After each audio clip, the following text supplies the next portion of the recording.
Put me in the game, coach.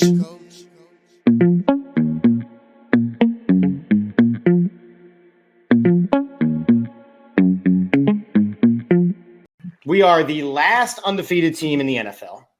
We are in my opinion, the front runner for the MVP award. Sirianni right now is the front runner for Coach of the Year. Go Birds. Go Birds. Good protection for Jalen Hurts, who takes a shot, and he's got A.J. Brown inside the 10, inside the 5. For the Eagles at their own 47. Good protection again, launched downfield. Watkins wide open, touchdown. Ain't this what they've been waiting for? You ready?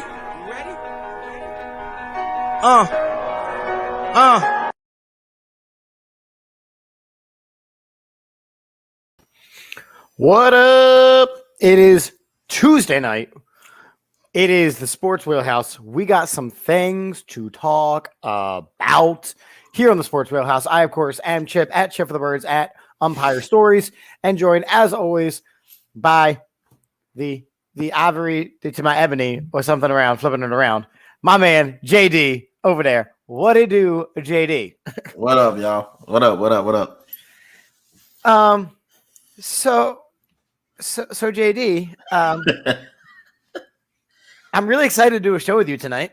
Yeah. I feel like some things have happened in the sports world that we need to discuss. And I'm glad we waited. And I'm glad we have a podcast to discuss such things on. Hey, man, it's sometimes, wanted to do the show yesterday. Some things came up. And if we would, it's like you knew. I didn't know. I've been wishing for this for years. So at this point in the game, I'm just happy that it happened. What up, Adam? What up, Adam? Man, we got something to get into. Yeah. So listen, we made a wheel. We're gonna hit on it. I mean, there's definitely some things that we're gonna. Yeah, Adam. Mm-hmm, yeah. There's definitely some things that we're gonna spend a little more time on than others. The wheel we made yesterday, kind of with the plan in action to talk about certain things, but there are. Oh my. Yeah. Dude, I think my beard is longer than yours right now. I'm just looking at the camera here. Nah, it's just because I'm black on gray today. I don't know, man. This is. Listen. Oh, that is some pretty good girth right there. I don't know. I gotta look it up close to it. But see, I'm more like a chin beard. I feel like, you know what? I keep a lot of knowledge in my beard. It's like a beard of knowledge.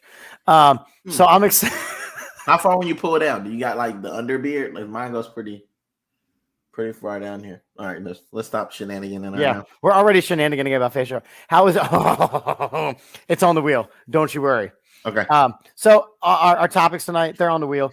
It's random. We're going to be talking about the Final Four teams, a Tiny Panther, Brawl and Bryce, Sixers letdown, which that's going to be a lot of our time tonight because we were just talking about the letdown when I made the wheel, and now we are talking about a lot of things. We're talking about Ja, and we may have some time for some shenanigans, but again, away we go. Let's do it, man. I want Ja to be the first one. I need to get on him like ASAP. What? All right. So Final Four predictions. There are 4 teams left in the NBA playoffs. For those of you that don't know, in the East, it is the Celtics and the Heat. Right. In the West, it is the Lakers and the Nuggets. I don't like either one of those teams. I don't like any of them. So part of it's me being a Sixers person. Obviously I don't want Miami or LA or Boston or Jokic to win. So fair enough. Okay. So can I go ahead and start this thing? Yeah. Do you want to do the West? Just go. Just go. Okay. There's only 4 teams. All right. So I'm gonna keep eating my Ritas. Sorry, I'm hungry. Okay. I just got so if I don't want the Lakers to win. I don't want LeBron James to have another chance at getting another championship because then you have all these LeBron people who've kind of calmed down about him basically being the GOAT because of championships. That'll be the issue. I just don't want that to happen, and I don't want Jokic to win it all because I don't want them saying that Jokic is better. He should have been it all along. Yep. Mm-hmm. Yeah.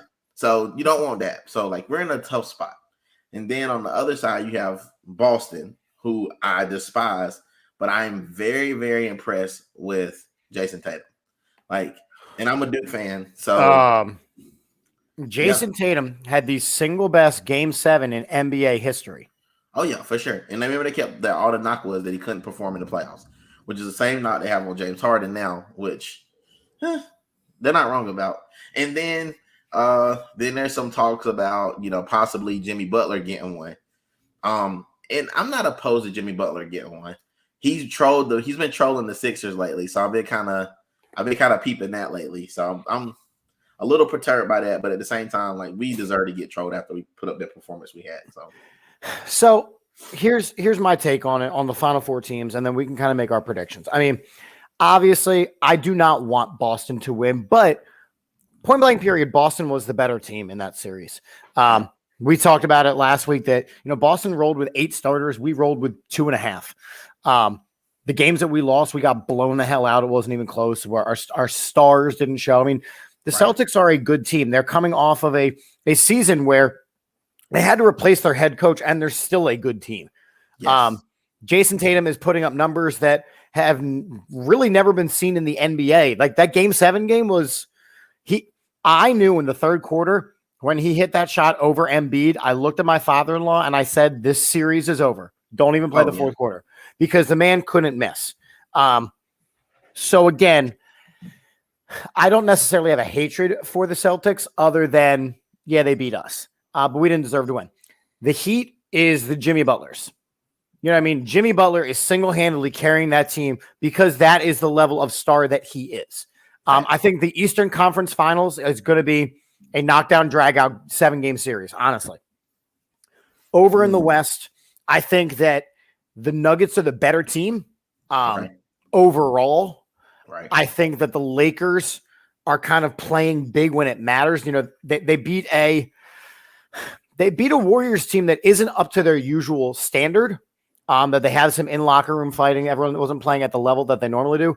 But the Lakers still had to do the job. So I don't think the series out West is going to be as good, but I do think that LeBron is going to have enough to get it done, because he's kind of been pacing himself inside of games. Like, he's not going full-on gas pedal to the floor for 48 minutes.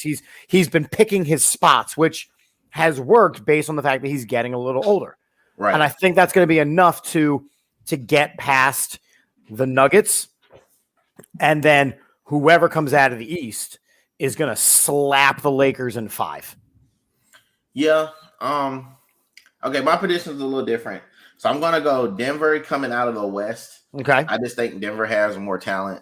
They have a true big, and somehow, some way, I'm pretty sure Street Clothes will be back wearing street clothes and going out on a wheelchair at some point during the series. And then I'm going to go Boston.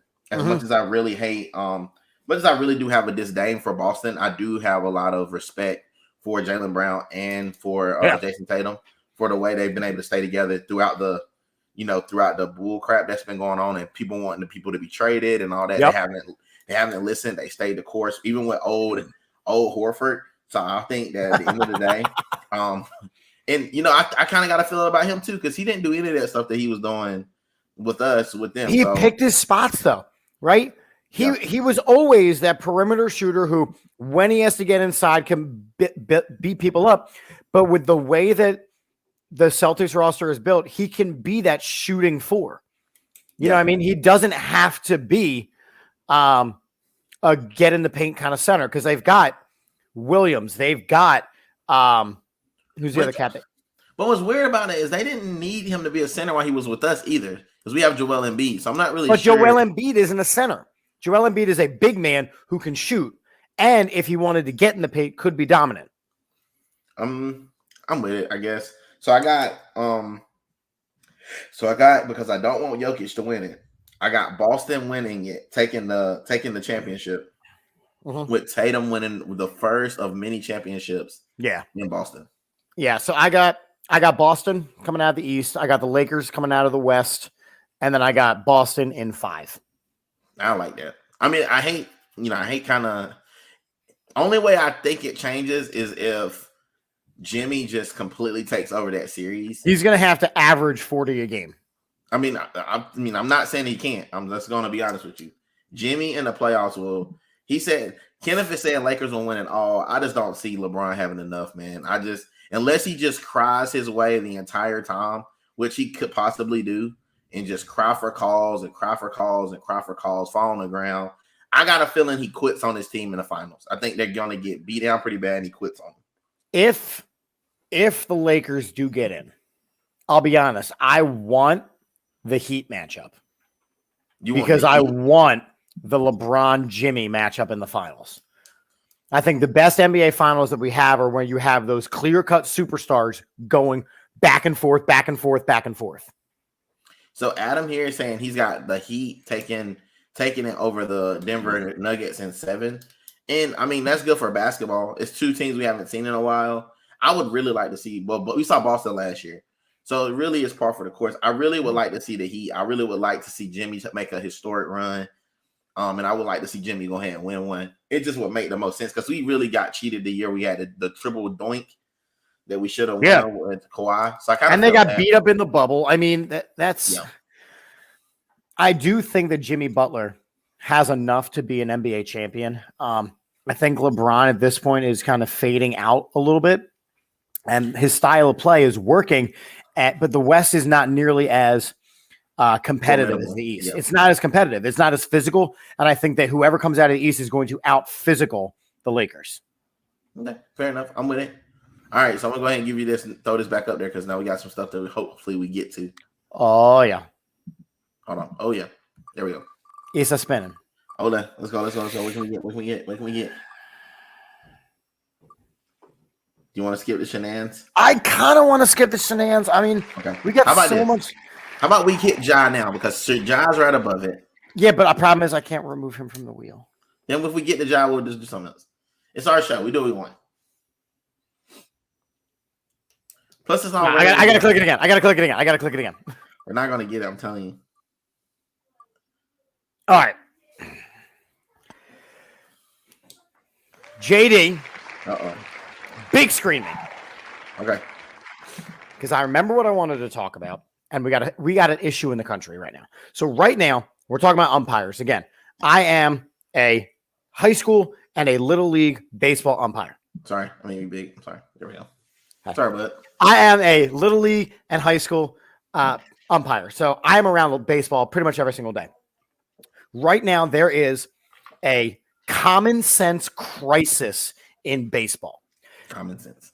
Okay. So 2 years ago, going into last summer, I had one career ejection in 7 years, right? Okay. People just fine. You know, everyone know I had a breaking point. Everyone knows I'm here for the kids. Great. Last summer, I had 7 ejections. People lost their damn minds last year.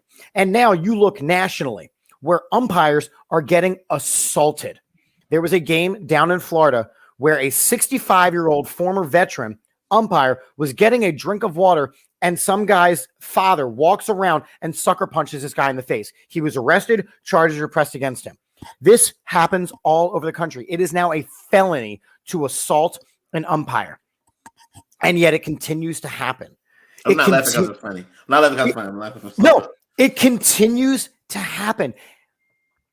It is children's sports. Oh, yeah, it's wild. Let me say that again. This is children's sports. And every time that you blame an umpire for a call, again, you do not have to like the calls. We are doing our best. It's a human element. But every time you blame an umpire, you are taking accountability away from the kids. So you know what? You could have run faster, and that's why you didn't beat out the ground ball. Don't complain that the umpire called you out. You know what? You didn't swing at that strike 3. It was close enough that you should have swung. There are so many things in baseball that you can do. And over the course of a game, so I think that they said somewhere that the average human makes somewhere in the range of 15,000 to 20,000 decisions a day. Okay. An umpire can knock that out by the 3rd inning of a game. I'm just going to be real honest with you. In New Jersey, this is getting national news.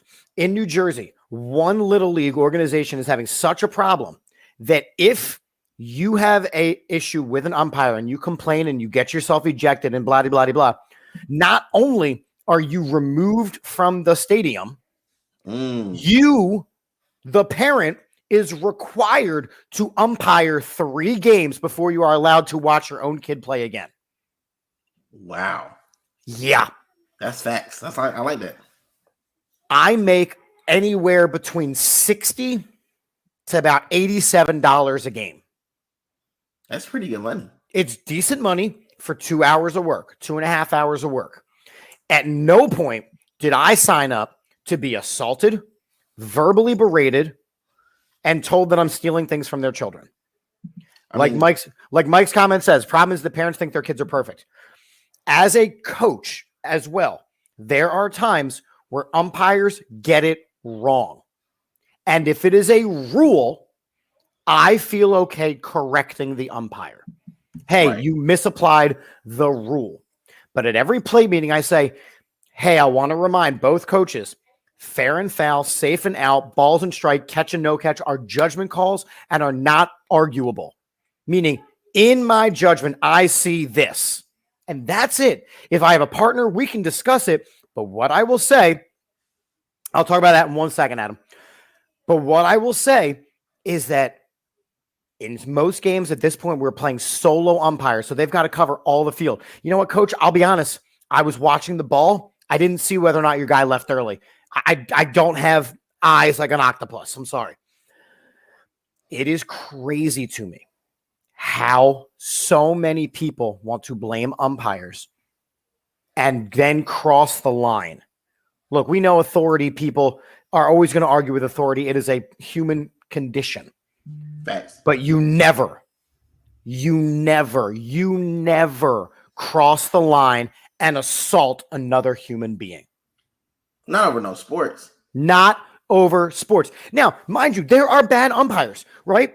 There's a crew for the major leagues right now who are ejecting people because they've got sticky stuff on their hands. There's a crew for umpires right now who are back talking to the coaches and like yelling into the dugouts. Like, I'm the effing umpire. You do your effing job. Like, you don't need to do all that.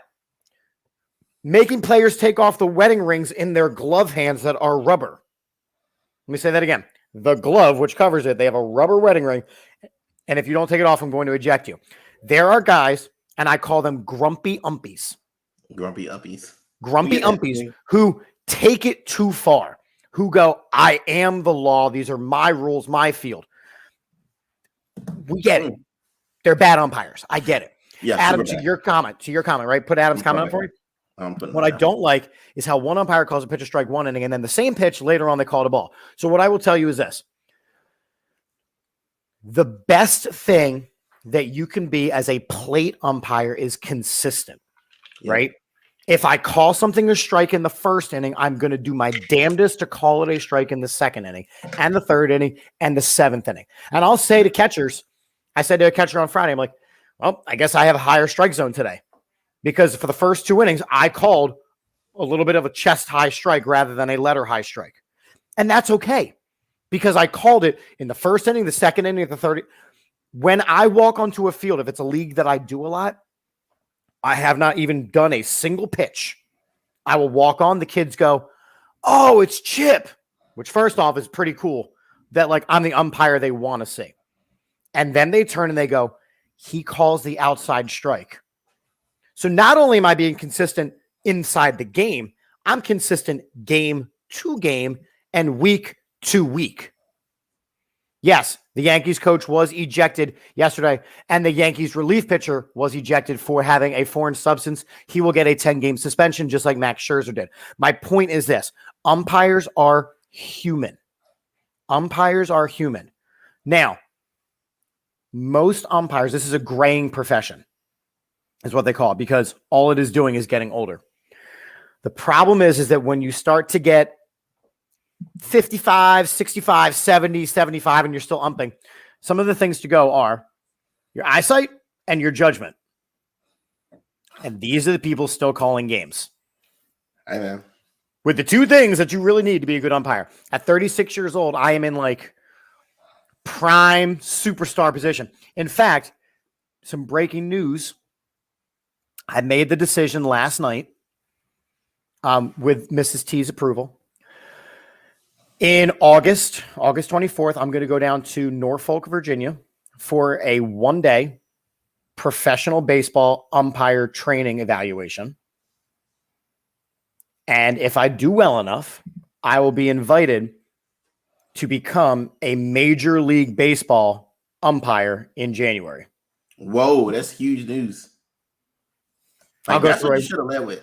Right. So I'll go to a 1 month training course. If I get the invite, I'll go to a 1 month training course in January where I can start in single A, double A, triple A, and work my way up to the majors. Wow. So, okay. All right. Well, nothing else that you said matters now. Like, my point is that I have a big passion for this. So when I see the line being crossed, and again, we're talking 10-year-old baseball, 12-year-old baseball. Right. It's too far. Yeah, it's too much. I mean, It's the same too thing. far. None of these games actually matter until like years from now. Like, none of these games don't matter. Not even close. But I know, like JD, I know with what you do as far as like the AAU circuit and like the high school circuit, like you come across guys, you're like, oh, we know this umpire is going to be, or this referee is going to be really good. But has anything ever happened in a game you have ever coached or played in that made you want to assault the official? You want my honest opinion? I do. Not really assault them, but I have like thought in my mind, like, it wasn't so long ago. It was literally playoffs this year in high school. I think that I've been saying this for a couple of years that like the referees changing the outcomes of games, changing the outcomes of games is a problem. Just because you just don't know, man. Like some of these kids, like this is their livelihood for some of them. Like depending on how good they go or how far they go, depending on how far they go, like that depends on how many looks they get, especially for high school. Sure. So for me, because I'm on that high school level, it means a little more. Like they're not 12, they're not 10 anymore. Like these games, like so when you start throwing your personal biases and stuff in those games now as a high school coach, you're taking an opportunity from a kid that would otherwise be playing a game. Like don't get me wrong, like the judgment calls and stuff, I try not to be so bad on, but like we had some bad calls in a second round of a playoff in the state playoff, second round of a state playoff game. There was an offensive foul called when the guy was behind the guy. And we were like, how you call an offensive foul? Like charge on that play when that play didn't happen. And then some of it, and you say like the golden years, the gray years or whatever.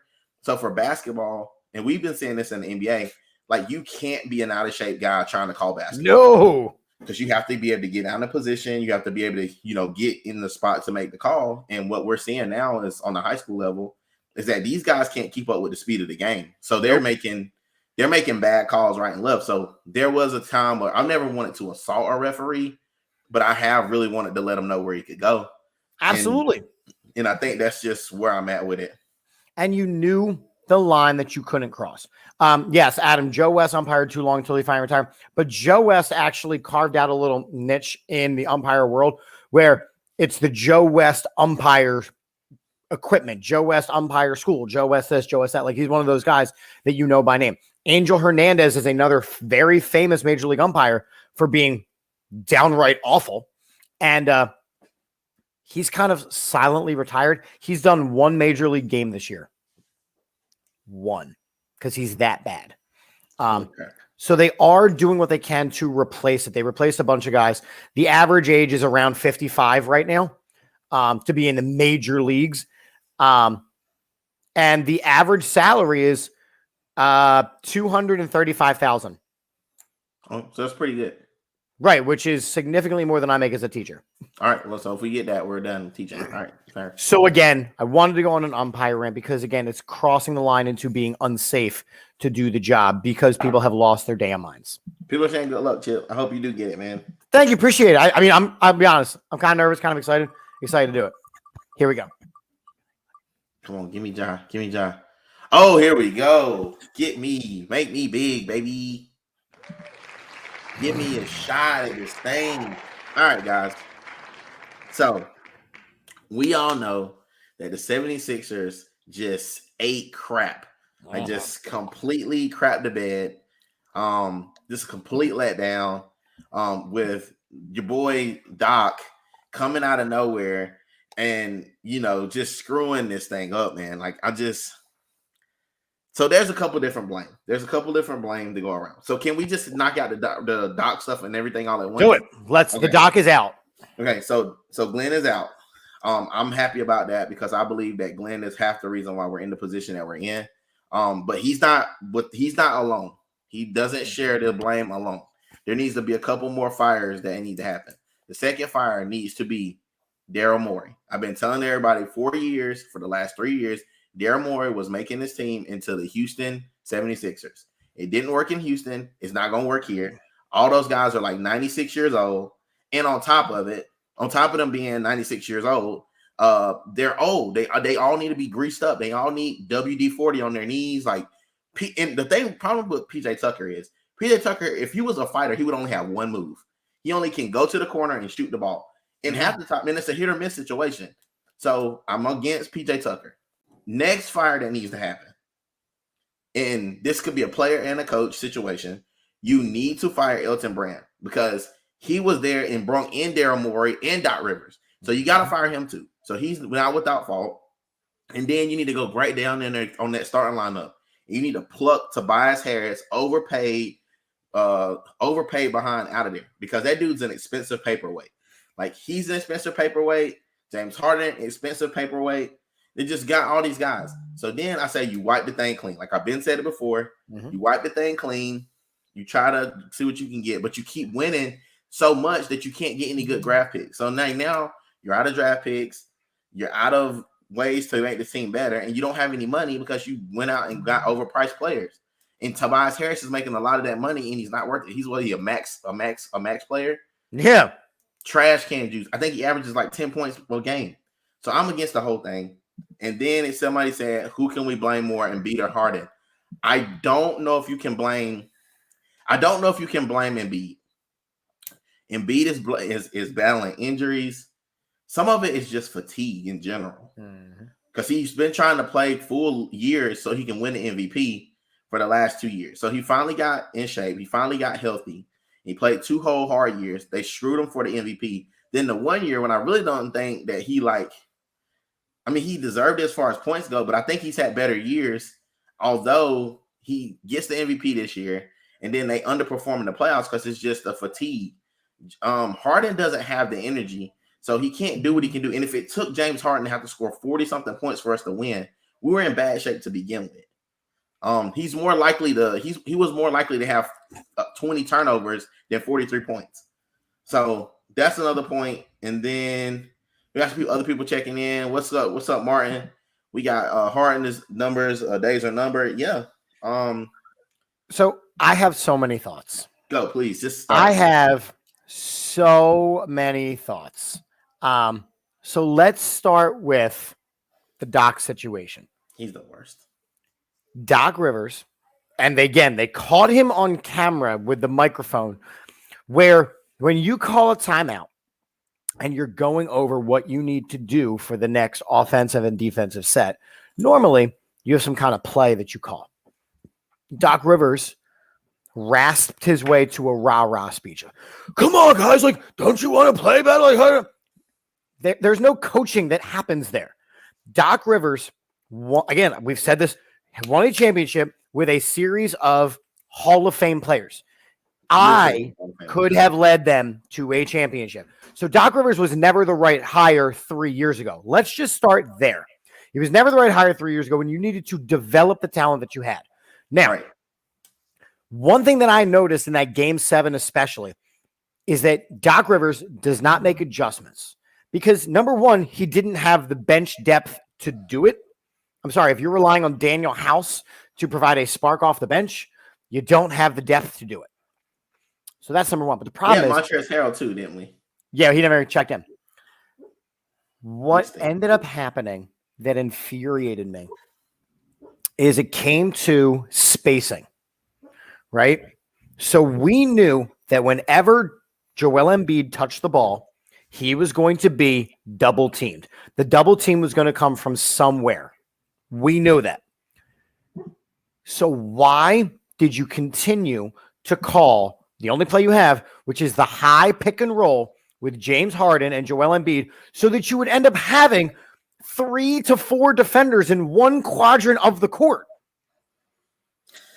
And they called it over and over again. And they waited until 3, 4, 5 seconds left on the shot clock and got up a half-cocked shot that went nowhere near the rim. Meanwhile, you knew the Celtics were going to win when when Jason Tatum couldn't miss.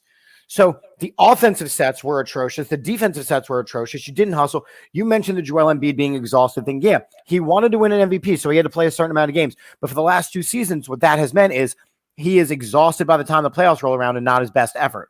We know that. The fact that James Harden at one point in the series had more turnovers than assists blew my mind because he's not a true point guard. He is a shooting guard, and he is old.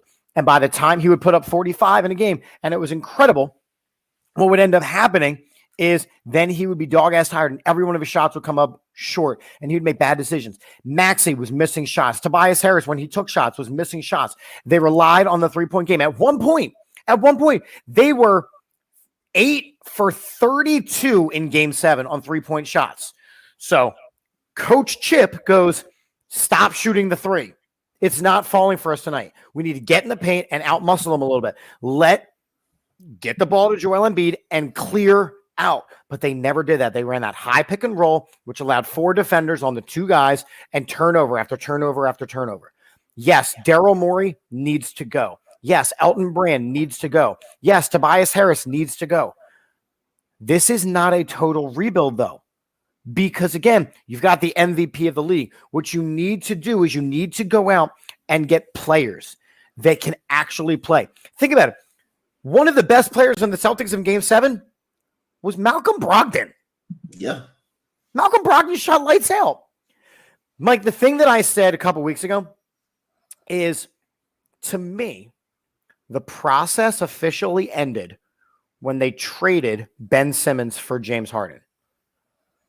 Right? Because at that point, Joel Embiid had been fully processed, right? From a developmental prospect to a full-fledged NBA talent. You got rid of the only other guy that was really a part of the process, and you brought in a guy that was expected to help you win championships. So overall, if your definition of the process is bring in players that are going to be developed and be successful, the process is a failure. Because no Markelle Fultz, no Nerlens Noel, no Jahlil Okafor, no Michael Carter-Williams, no Ben Simmons, all those guys were failures. Yep. You got one. So if the purpose of the process was to win a championship, it is a failure. I just want to throw this in there because I know you're about to hit them with the knockout punch. If you're looking at the process as a similar, because the process was basically in theory to basically take their own talent that they had accumulated from being really, really bad and turn that into a really, really good team. An NBA championship team. Right. So their window was when they grabbed Jimmy Butler out of free agency. Yes. And he decided to come near and they couldn't hold it together. Now, warranted, that was a little bit of Brett Brown and holding on to Ben then. That's when you should have sacrificed Ben, not in year 4 after you go out here and Doc makes that dumb comment about him not shooting the layup. Like, that was the demise of this whole thing. And I need people to understand that as Sixer fans. If you go back and look at any telltale sign that this thing was absolutely over, that was the sign. After you lose to Atlanta, you go out and you make a comment about your star player not shooting a layup and not being the point guard for the future. Well, you pay him a crap ton of money and he's 6'11". So you really need to watch what you say. So this is why I blame Doc. Doc handled nothing correctly. Correct. He hasn't handled anything correctly, and he's too over. It's like when you're a kid. Like when you see kids do immature stuff, you be like, okay, that's a kid. Don't do that. Doc Rivers is too grown for that crap. Like, you too grown for that. And it was the lack of accountability. We joked on this show. Would you ask Pop that question? Well, that's what he's saying right here. But the fact that he said that with all sincerity, he took no accountability for his mistakes. He took no accountability for not developing players. Tyrese Maxey has become the player he is because he has worked very closely with Sam Cassell. Yes. Joel Embiid has become the player that he is because he did everything possible to develop his game while with Brett Brown and then to basically become the big man of Hakeem Olajuwon, those kind of moves, and he used his natural athleticism and applied it to a basketball court. Yep. He did nothing with any other player on this team, which is why, for me, the Doc firing is completely justified. If you can fire in the NBA unjustly the head coach of the Bucks, who just won a championship, Yes. if you can fire Monty Williams, I don't know how you fire him. an NBA coach of the year, then Doc is well below those rungs. Well below those rungs. And let's call a spade a spade. Doc was at no point in the game has he ever developed talent. Ever. Like we look back, if we go back, we can go back to the Celtic days. The only player that I could say that developed under him was Rajon Rondo. And even Rajon Rondo couldn't shoot that when Rajon Rondo was never a scorer, though. Rajon Rondo was a facilitator, a Hall of Fame caliber facilitator. Please do not let me take anything.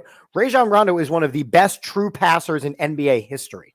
Definitely true point guard. You got somebody who would average 15 assists a game. Yeah. Maybe 2 points. So you got that time. So then you go back to the time when he's with the Clippers. Trash can juice. They can't get out the West. So then you bring him, a guy that can't get out the West, you bring him back to a team with the Sixers who has the pedigree and a chance to win it all after they just got there. If they develop the talent that they have and they bring in the pieces necessary to highlight the players that they already have. So knowing that you treat Joel Embiid as a scorer like he is, but reality, the way that he wants to set up his game is as a 4. Joel Embiid wants to be a power forward. He's got the size of a 5, but he's a power forward. He's really a stretch 4. If you look at he's a stretch 4. That's what I'm saying. Then that means you need a guy like, I don't know, Andre Drummond on the team. Oh, the one they got rid of? Yeah. Uh-huh. Yeah, I remember that. Andre Drummond was you need a guy like a Dwight Howard on the team. Oh, the guy you got rid of. The guy you got rid of, yeah. Mm-hmm. Okay. You needed a guy. So just like when they had Rondo, who averaged, your 15 assists a game, and he facilitated to these superstars, you need a guy who averaged 15 to 20 rebounds per game. Because if James Harden is one of your leading rebounders, you've got a problem. If Tyrese Maxey is one of your leading rebounders, if Tobias Harris is one of your leading rebounders, you have a problem. Listen, that boy John Harden can't jump 3 inches off the ground right now. I just want to throw this out there. I want to get to some of these. I have my answer. Who do you have coming for your next coach of the Sixers? Sam Cassell. I was going to say is the only correct answer. So number 1, because you still have to pay Doc for 2 more years. Okay, fair enough. So that's a lot of money you are throwing to the head coaching position if you bring in one of these huge name guys. But I want a guy in-house who has already built a relationship with our young talent. Ooh. I would take Sam Cassell or Monty Williams, who again has proven that he can coach up players. Okay, I want to throw this out there. Go. I wouldn't take Monty. Okay, he's gonna be too expensive, honestly. Well, I'm not even caring about the price. I just don't like what he did. He hasn't done anything with DeAndre Hayden. Mm-hmm. So that leads me to believe that he's not a great developer of talent. But who I will take, though, is Budenholzer. Mm-hmm. And I'll tell you why. Because you go back and look out 30 years with Greek Freak and all that, what he's done with Greek Freak. I would love for it to be Sam Cassell. I think that Sam has a great. I think that it has to be Sam Cassell financially. Or at least as a stopgap coach. Or I will go ahead and I will second Kenneth's answer with Mark Jackson. If you recall, Mark Jackson is the reason that the Golden State Warriors are the Golden State Warriors. He gets a lot. He doesn't get his credit, but those picks of Steph, Clay, those were his guys. They just didn't, because they hit like the year after. I personally think that Mark Jackson doesn't have as much of the East Coast connection as some of these other guys. Okay. So it'd kind of be like coming out of left field and kind of bringing in, again, a guy from the West Coast to do the job. I don't know if Mark Jackson is even on the radar. He's interviewing for someone. I think he's interviewing for a West Coast team. For Phoenix, yeah. A West Coast team, right? And that's kind of my point. I think Mark Jackson is more West Coast oriented, even with his style of coaching and play. One of my most hysterical names that they're throwing out there is JJ Redick as the new head coach of the Sixers. I saw that too. Because if you get JJ Redick, you're basically going to try to create the Warriors because he's going to be a 3-point shooting. Yeah, let's start shooting threes. We don't have those guys. I do not want Jay Wright. I'm going to tell you why. Ooh. I love Jay Wright. Mm. I love Jay Wright. Jay Wright is a legend in Philadelphia. I'm just going to leave that there for you. Jay Wright is a legend in Philadelphia because of everything that he did in Villanova. Yeah, Nova. All that Jay Wright can do is tarnish his reputation with this organization right now. Okay. And I don't want that for Jay Wright. Okay. So this is what I did see. Give me all that. Okay. Give me it. Hold the door. I don't see Dawn taking the job. Neither do I. Only because she has unfinished business at South Carolina. Correct. But had they won the championship this year, not only would I have wanted her to do it, I would have welcomed it. And the reason that I'm not welcoming her now, and it's not because of her coaching style or anything, because I think she would be great.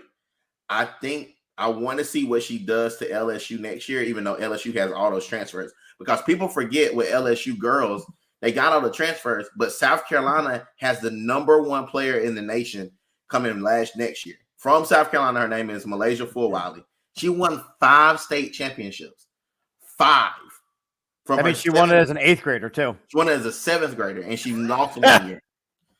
I also think, and I don't know how you feel about this, if we're talking about breaking down barriers and being the first female NBA coach. Who you want, Becky Hammond? Well, what I was going to say is I think that Becky Hammond has done the legwork in the NBA to have that mantle. I think she should have it first. And that's what I'm saying. I think that Becky Hammond should be the one to have it first, and then Dawn Staley can have the job. I honestly, look, I'm going to be real honest. I think whoever the Sixers hire, they've got about 2 years. They might be a stopgap coach, which is why. What's that? Bring back Brett. You know what I'm saying? Brett got to at this point, bring back Brett. But that's why I also think that it could easily be Sam Cassell because, again, you're paying Doc for 2 more years. You've already got some of the players in-house. You're still a contender. You just got to change up the way you do things. So why not keep a familiar voice? Listen, okay. So let's just look at this thing, Chip. Let's just look at it for a minute. So you have Embiid. Harden is a free agent. Already got his eyes wandering over to Phoenix. You got Maxey coming back. Hold on. Let me flag on the play here. What is he going to do over in Phoenix? There is one basketball. You got Booker, you got Ayton, you've got Durant. You can't add Harden to that mix. There's one basketball. Listen, I'm with Adam. I'm just saying it's either blow it up or run it back. You can't run it back. You cannot run it back. You cannot run this thing back. The team wasn't good enough on paper. No, you weren't good enough anytime because then you still got PJ Tucker and dudes that belong with the Crypt Keeper.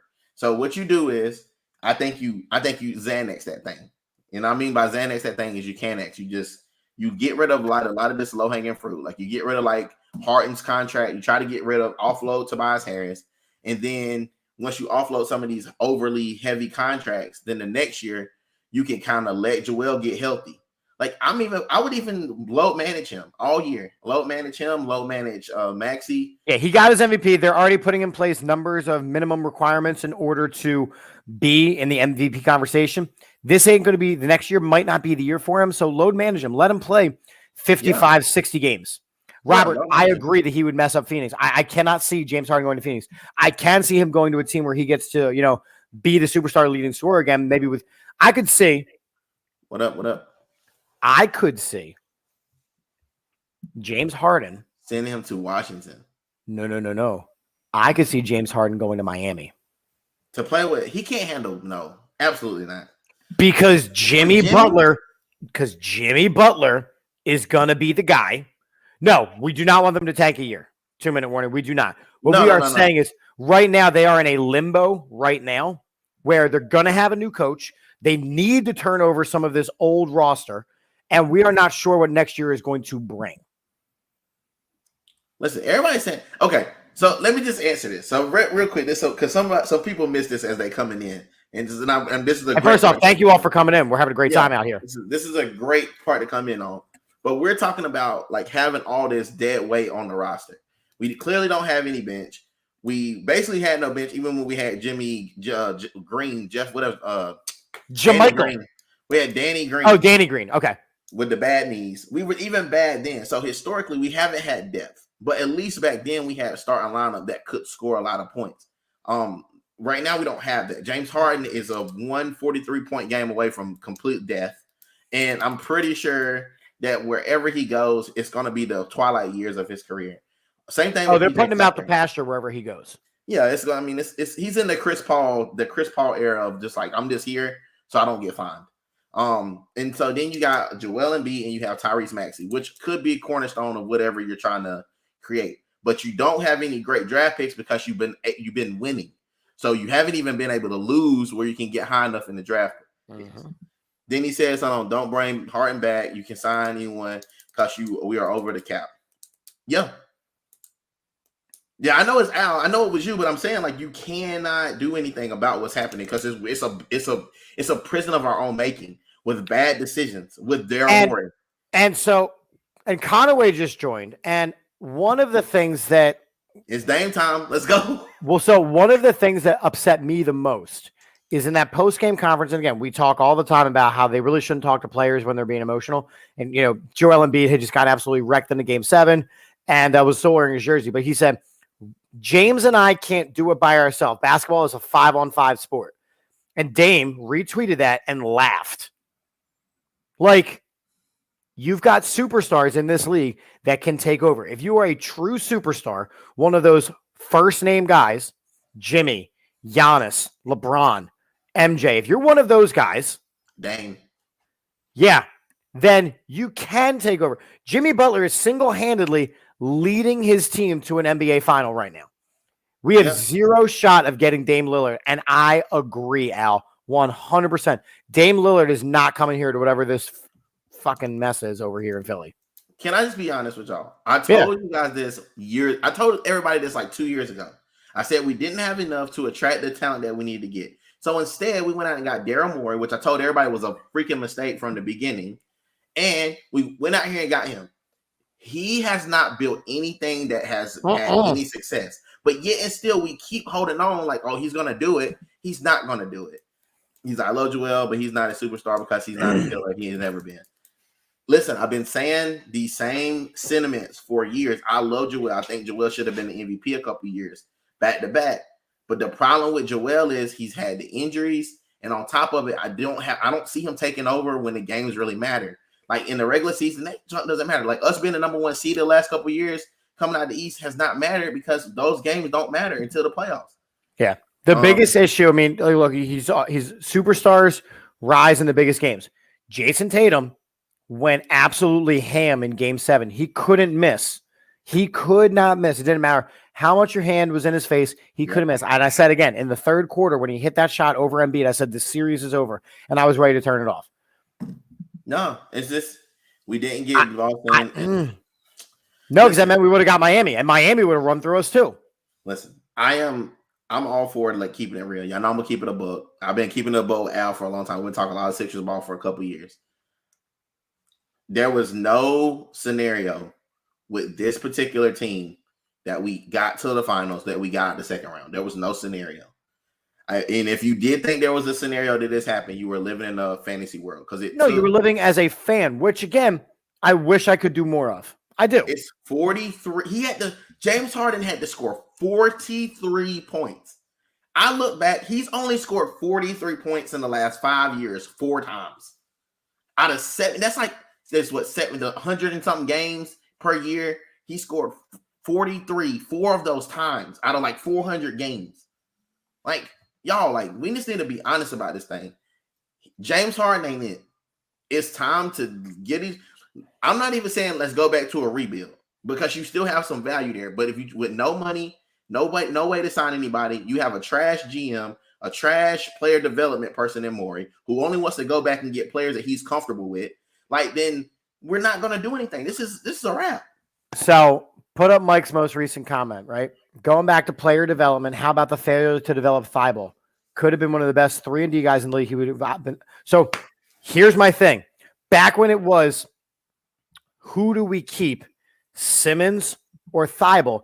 I said flat out, I would rather keep Thibault because at least he's willing to work on his game. Simmons is absolutely set on where he is.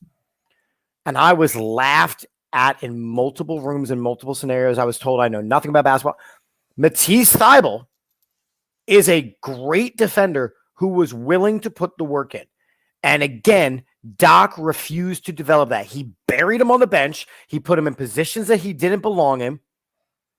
And we were lucky we were able to trade him to Portland. When all was said and done, we were lucky to be able to trade him to Portland. Max says, if we don't, Max says, if we didn't get Boston, that's not the point. Like, you're right. That's not the point. We were a bad team. We were a super bad team. And we were lucky to be where we were. Like, we shouldn't have to hope to play the worst team. You got to build and coach a team. Right, exactly. And that's why we know. I mean, Matisse Thybulle is not a great ball player, but he also, in his developmental years, wasn't developed. Like, let's just keep it a whole bean. Everybody came into the season talking about how good Maxey was. Like, people were beating and Maxey was good. And Maxey was good. But people beat me down the street when I said that Maxey's taking steps back with James Harden as the point guard. Yes. Because James Harden ain't a point guard for real. And think about the dynamic in the offense, right? James Harden is lucky to get the ball down the court. Matisse Thybulle. Tyrese Maxey is one of the fastest players in the NBA.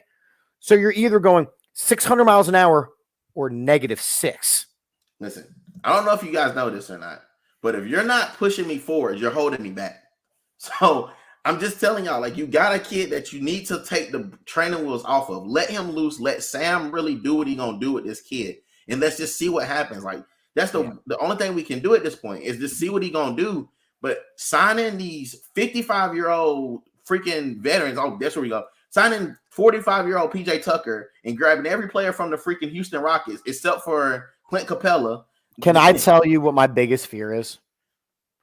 My biggest fear is that the next head coach of the Philadelphia 76ers is going to be Mike D'Antoni. I think I might stop watching basketball. I honestly, I will stop watching this team. If the next coach of the Sixers is a Houston guy, I'm done. Because at that point, you're trying to recreate something that wasn't overall successful. Maxey was better off the bench. Why was Maxey better? But why was he better off the bench? I like Maxey better off the bench for the spark. But why was he better off the bench? Because he was replacing Harden as the point guard when he came in. They very rarely played together in those stretches. And if they did, it was for a very short amount of time when he came in. I'm not saying James Harden is just like a bowling ball. He is at this point, as he gets older, he's a set shooter. He cannot get off the ground. And it just is what it is. He'll get sparks here and there. It's because Joe Harris didn't give a rat's on the team. Why do you think Harden got a max deal? Like, I don't know. What's y'all's plan if you were in charge? Okay, so my plan if I was in charge, I'm going to go ahead and just tell everybody because I want to get this off my chest. Let's go. Let's play GM for a minute or two. Go ahead. If I am the owner of the Philadelphia 76ers, one, I've already fired Doc, so that play's already in motion. I then grab Boomhauser or whatever. I can't never say his name right. Budenholzer. I grab him so he can develop young talent. He's one of the reasons that the Greek Freak became the Greek Freak because he developed that talent. He can't not do anything worse than what he's already done so far. You keep Sam Cassell or you give Sam Cassell the head coaching job. So those are my two options. And then what I do is I go fire Daryl Morey because Daryl Morey is going to make us look like the Houston Rockets when they started falling all apart. Like when they went to grab John Wall and whoever else they got now. He's good for a rebuild. Then I'm getting rid of Elton Brand because he's the two guys that brought them two fools in there to begin with. So he got to go too. So we start this whole thing over from the developmental part as far as the front office. You got to offload James Harden somehow, and you got to offload Tobias Harris because Tobias Harris is an expensive paperweight at this point. Like he's just out here. He's being big. He's blumpy. He really can't do much. He's scared of contact. Dude is like legitimately the most unathletic black man I've ever met in my life. and I just can't with him.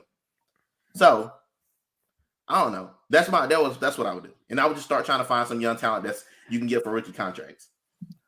Okay. Go ahead. Number one, Doc is long gone. I would have done that 2 years ago. I hire Sam Cassell because, again, you're still paying Doc over the next couple of years. Sam Cassell is already in-house. He's already got the relationship. You're not spending an exorbitant amount of money still for the head coaching position. You get rid of Tobias Harris because, again, it ain't working. You hope you can get rid of him.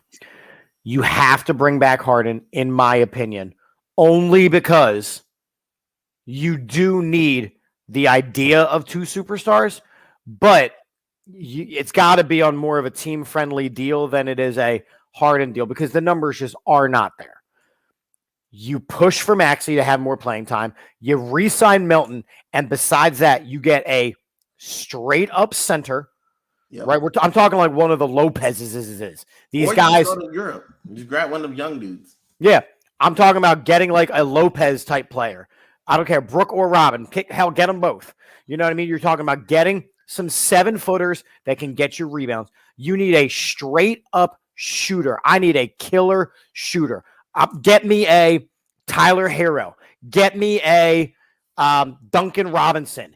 Get me a Klay Thompson. I'll go grab JJ if I got JJ, you want to come back and play some more? Get me a straight-up shooter that is one of those I'm in the three-point contest kind of guys. And you get some guys that can actually run set offenses that accommodate Joel Embiid's skill set. Yeah. And you get in Joel Embiid's ear and say, you need to be a killer. You see what Jason Tatum just did? That's you once the playoffs roll around. The plan for moving the team forward is a plan and offense that operates through Embiid. Yes, because, we've wasted Jalen Wells' career. We've wasted it. Like, let's just be honest. Like, we've done this with plenty of people. Like, we saw with Allen Iverson. Having no superstars around him, therefore, he was able. He still did what he could. The most notable player that he played with during that time frame is probably Andre Iguodala. I will see that. Don't you raise me no Chris Webber, because he was old when he got here. Well, depends on what your qualification of best player that he played with. He had to be helped. They had to be of some help when they was here. Okay. Because for me, it's Dikembe. Because, again, it's that while he may not have picked up the offensive load, but he picked up a huge defensive and rebounding load. So I want to throw this out there. So you see what and maybe Tim Thomas. And I pick on the Knicks a lot, but the Knicks went out and got Jalen Brunson, which I thought was a steal. Was 100%. And he's just doing the work. He's becoming one of the better players, if not the best player on that team.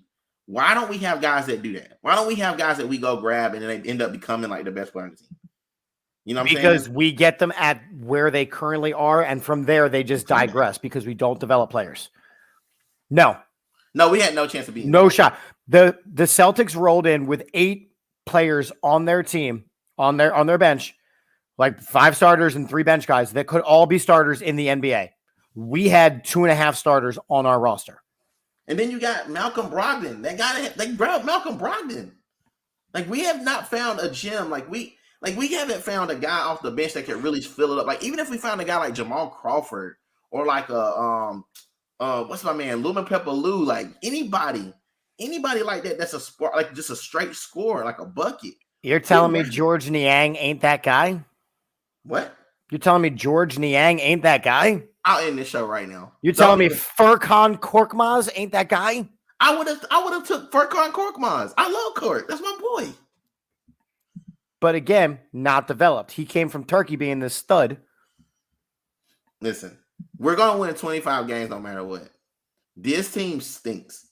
Even if you keep it and you run it back, this team's still going to stink. Show over.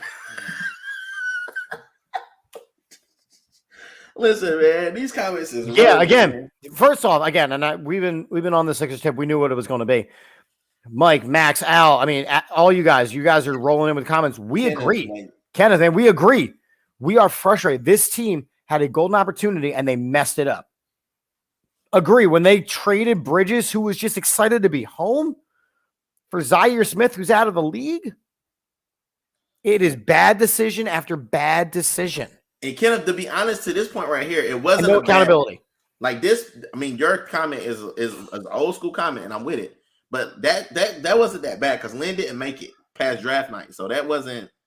I mean, somebody had some type of hindsight, I guess, not to draft him. Rest in peace, Lynn Bias, but he doesn't make it. The big story was, oh my God, Mikal Bridges, right? He was a Sixers fan growing up, and his mom worked in the Spectrum, and oh my God, he gets to come home, and they literally clicked play on that story, and the Sixers were like, yeah, we're going to trade this guy. It's too good of a story, and he might be too good of a player. We're going to need Zaire. We're going to need Zaire Smith immediately. Listen, my thing is, okay, and this is another thing. Like, I think that they messed up by not getting Kyle Lowry. Like, not letting Lowry. Another local guy. You won't do the things you're supposed to do. Like, as a franchise, as a front office, they don't do anything. Like, things that would bring more, like, eyes to, like, the what they got going on, they won't do it. Sixers being Howie. Yeah, so hold on. Put up Al's comment because. Which one? The one he just put up. So we have the third best record in the whole NBA with Maxey out for a month and Harden out for a month, and you guys are saying we are trash. Al, all I'm going to say is this. We have learned over the last multiple seasons. The regular season does not matter. That regular season and playoff basketball are two different entities. Two completely different entities. Right? The regular season is, first off, pretty much everybody makes the dance. But if you've got number 8 teams knocking off number 1 seeds, the playoffs are the only thing that matters. And that's why in the NBA, they're talking about having a regular season play-in tournament because they want that playoff basketball in the regular season. Regular season basketball and playoff basketball are two entirely different things. You got guys going through the motions. You don't got guys rebounding. You don't got guys playing defense. Point blank period. Playoff basketball and regular season basketball are different. All you need to do in the playoffs is get there. He was a stiff. Right. And in the playoffs, Joel Embiid was absolutely hurt.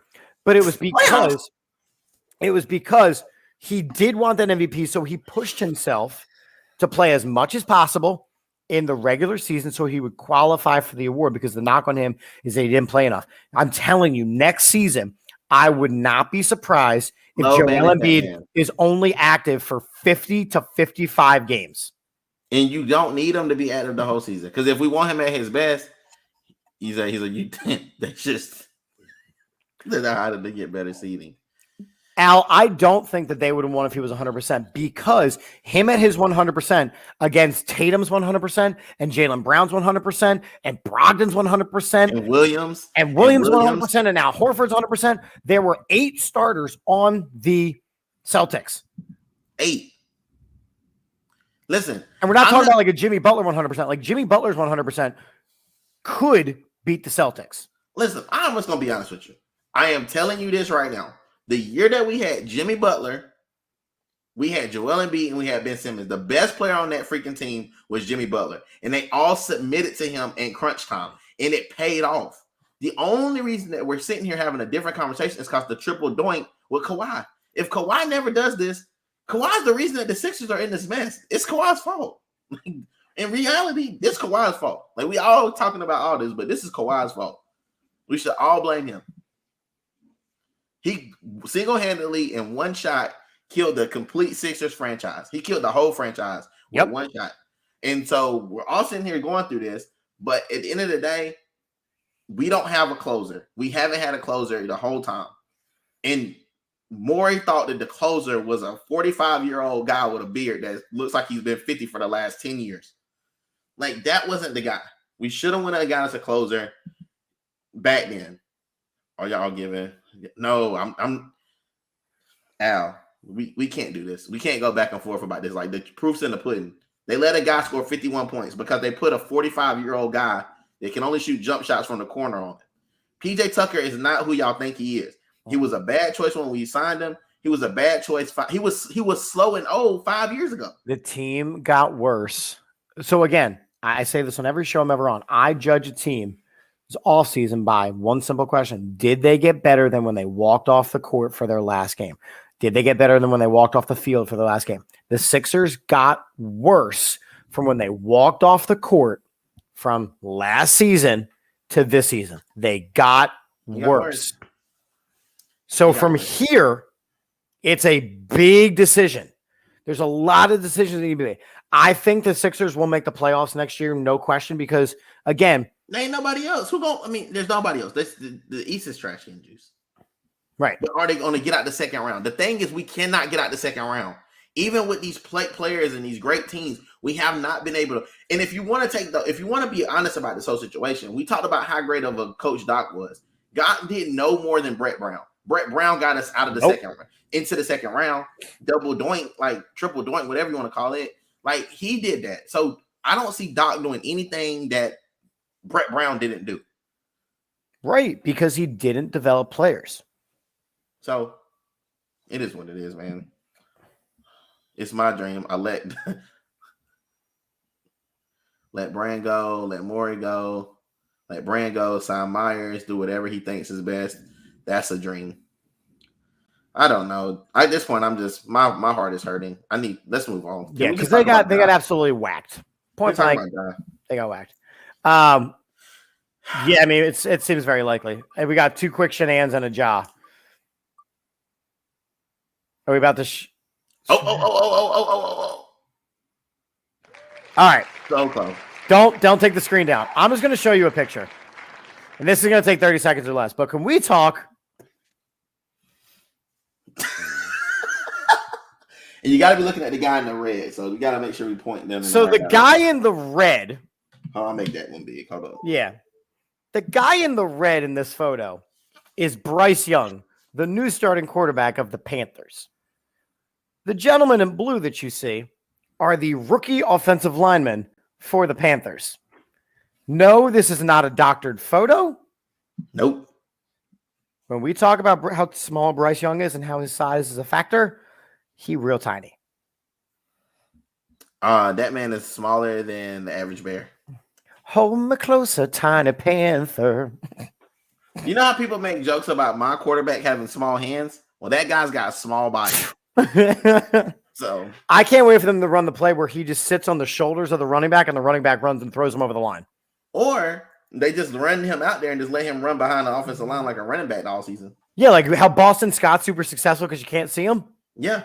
You might just see a ball just fly up over the line. Where did that come from? Tiny Panther. But that's the thing. So I can pull up a video. No, he's really that small though, Robert. Hold on, wait. Hold on.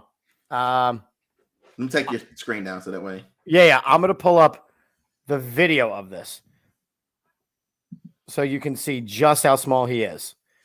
All right. All these comments are dope. Like, it was an angle. No, it's not the angle. No, Max, it's not the angle. I looked at multiple different shots of this. Okay, pull it back up.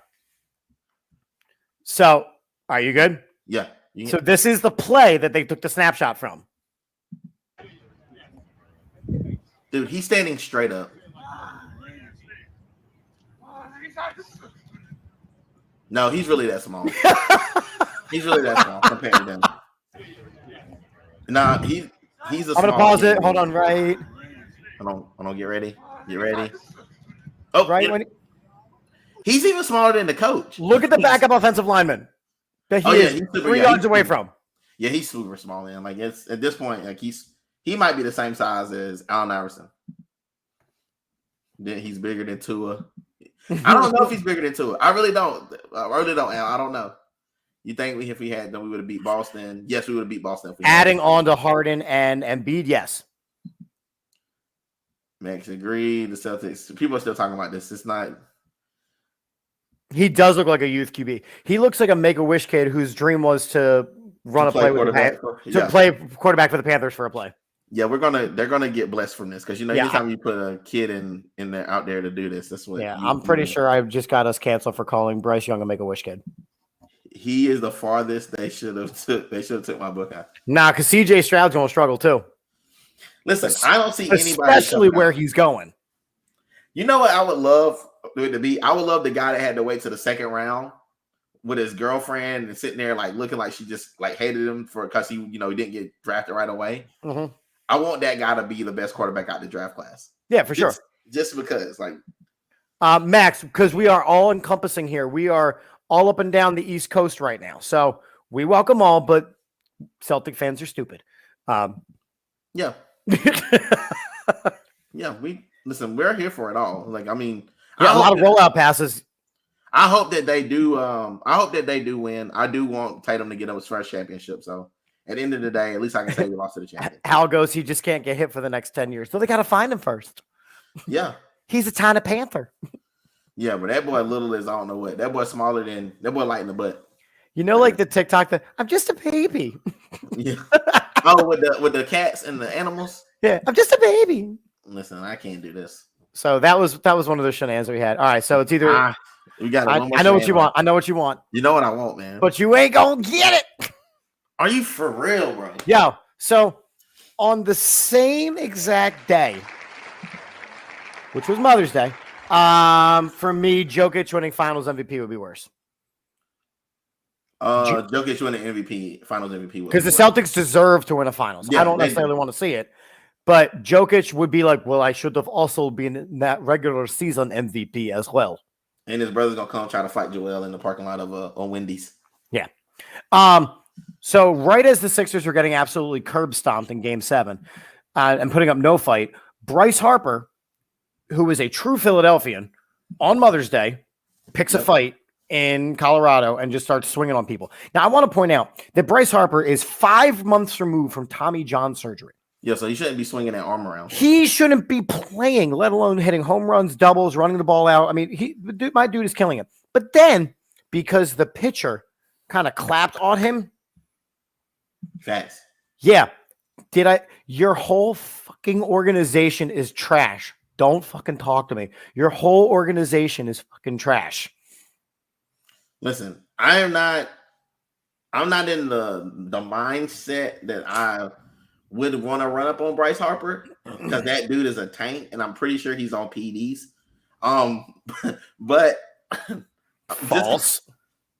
That dude came back from surgery in like 4 months. Like, he's also not throwing. So remember, before the surgery, he wasn't throwing, right? So he had all those months to kind of let it rest, and he's not throwing again. So once he hurt himself, he completely cut throwing out of his rotation. Listen to what I'm saying. Chip, you're not listening to what I'm saying. This man is like 4 to 5 months removed from a major shoulder surgery or elbow surgery, whatever Tommy John is. I think it's elbow or shoulder, whatever one.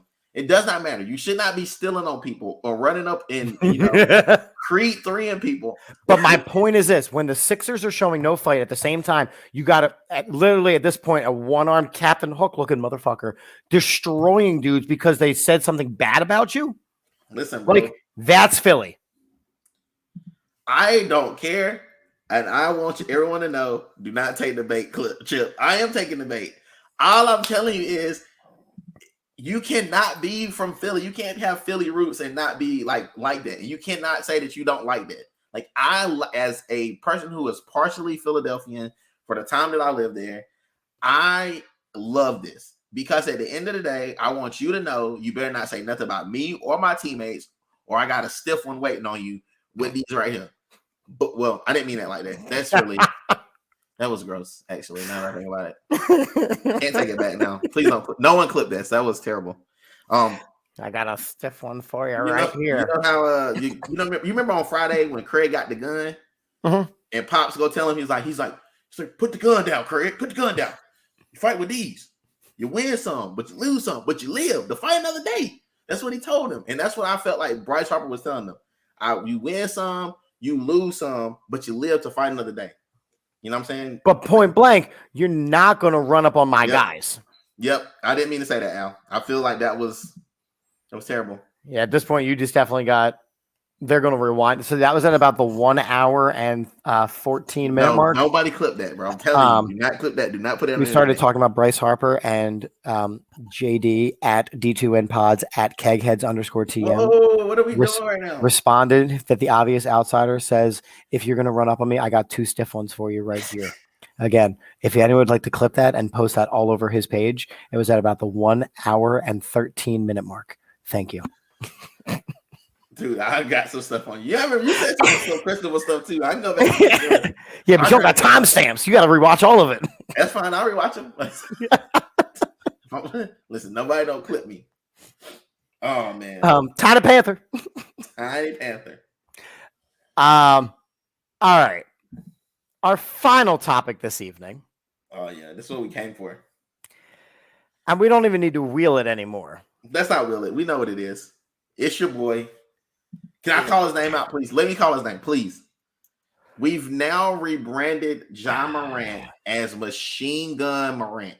Like Machine Gun Kelly. Oh my god. Can you real quick put my screen up? Yeah, make you big. No, just my shared screen. Oh, sorry. There we go. Hold on, make it the only thing on the screen. Are you ready? Because I can't see it. Yeah. The caption at the bottom says, John Morant's agent every time he goes on Instagram Live.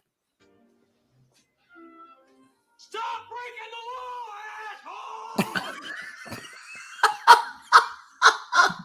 asshole! Oh my god. Hold on, wait. I may have one more. Oh my god, dude. We cannot handle any more shenanigans. Take a picture. It's okay. Wait a minute. Oh my god. The caption says, John Morant when he sees a phone come out. Take a picture. It's okay. Wait a minute. Oh my god. Like the internet is undefeated, bro. Undefeated. I snuck in some shenanigans there for us. Listen, you ain't it, man. Because I told you I didn't want to do this to this man and put him out there. Oh no. We doing it. Now, I got a John Wick. Oh.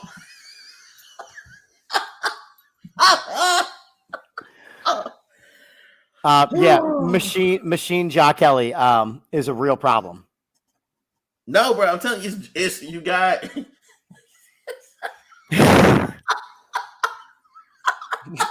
Our show's done, long done. All right, so I have a different take on this. Oh my god, my dude is throwing away millions and millions and millions and millions of dollars. Now, when he did it the first time, we know it was a problem. He went to click, click, boom rehab or whatever it is you called it. So, yeah. Like I literally got tears in my eyes. I sent you those to preview. I know I didn't watch it first because I didn't know what it was. Yes, Max, send me whatever you want. You got my number, kid. This most recent one, I think, is a problem because of the first two. Or because of the first way. Like, he's riding in a car with his boys. If the gun is registered to him, guns are not illegal. But because of the fact that all this is happening, the first time, that's the issue. Which is sad because he's throwing away millions and millions of dollars. And I was just about to buy the John Morant ones, and I'm glad I didn't do it. All right, can I throw this out there real quick? Because I know you do it up. So, all right, number one. Yeah, Max, I can't show that, but it is good. All right, so first off, number one, and it's starting to lightning and thunder over here. So I feel like I'm about to say something bad. It's gonna get me canceled, but it's whatever. Ooh, the Lord is about to smote you. He's about to smoke me. Like kind of like John Morant with a. Hold up. Yosemite Sam. Why I order? Listen, I'm at a point now with John Morant where John Morant is from Sumter, South Carolina. Okay. And if you have ever been to South Carolina, you know that the worst parts of South Carolina are literally in the Midlands, which is Columbia, and the low country, Charleston. He ain't from neither one of them places. So I don't know why all of a sudden he at like, you know, it's all that, like he's all doing that. And then you got people saying he has a problem. He's asking for for deals. He got Kwame Brown talking about him. It's to me personally, it's less about the